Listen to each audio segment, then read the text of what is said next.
Welcome to the broadcast. Our sign language interpreter tonight is David Agondoa.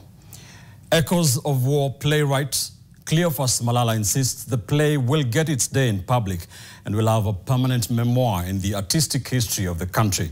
Malala, who spent the night at the Eldama Ravine police station after a dramatic arrest last night, was released unconditionally today.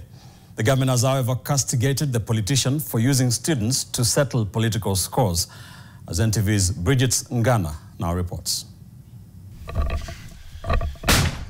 The scene had been set. The cast in this sideshow of why Butere girls should not perform the Echoes of War play at the ongoing National Drama Festivals, locking horns outside Kirobon Girls on Wednesday night. Police in combat gear doing everything in their power to stop the playwright and politician Cleophas Malala from reaching his cast. That led to his arrest, and he was whisked away to Eldama Ravine in Baringo County, only to be released on Thursday mid-morning without charges being preferred against him. Malala praising the Echoes of War cast for not staging the play under duress. Those girls are the heroines of this nation. They should be celebrated and their names should be inscribed in the history of this country. Freedom of expression, freedom of thought, freedom of conscience. These are fundamental freedoms guaranteed by our Constitution. But today, they are being violated by this state. But the government claims the Echoes of War cast were a pawn in the bigger scheme of Malala's political ambitions. And after the national anthem, one of them stepped forward and said they are not willing to perform without their director. I'm Mr. Malala.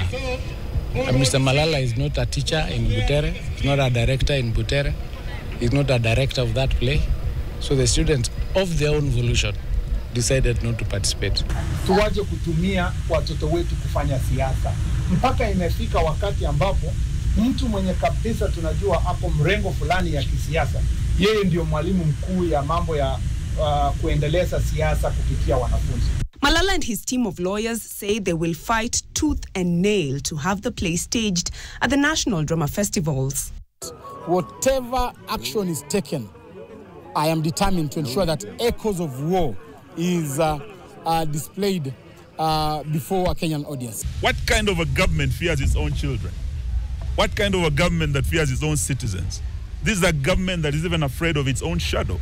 It's not worth being called a government. It's been a gruesome 2 days for former UDA Secretary General Cleophas Malala, who is also the playwright behind the controversial Echoes of War play that was to be staged by Butere girls at the National Drama Festivals here in Nakuru County. Malala now says that the courts will adjudicate his right to poetic license. Bridget Ngana, NTV, Nakuru. Now, Echoes of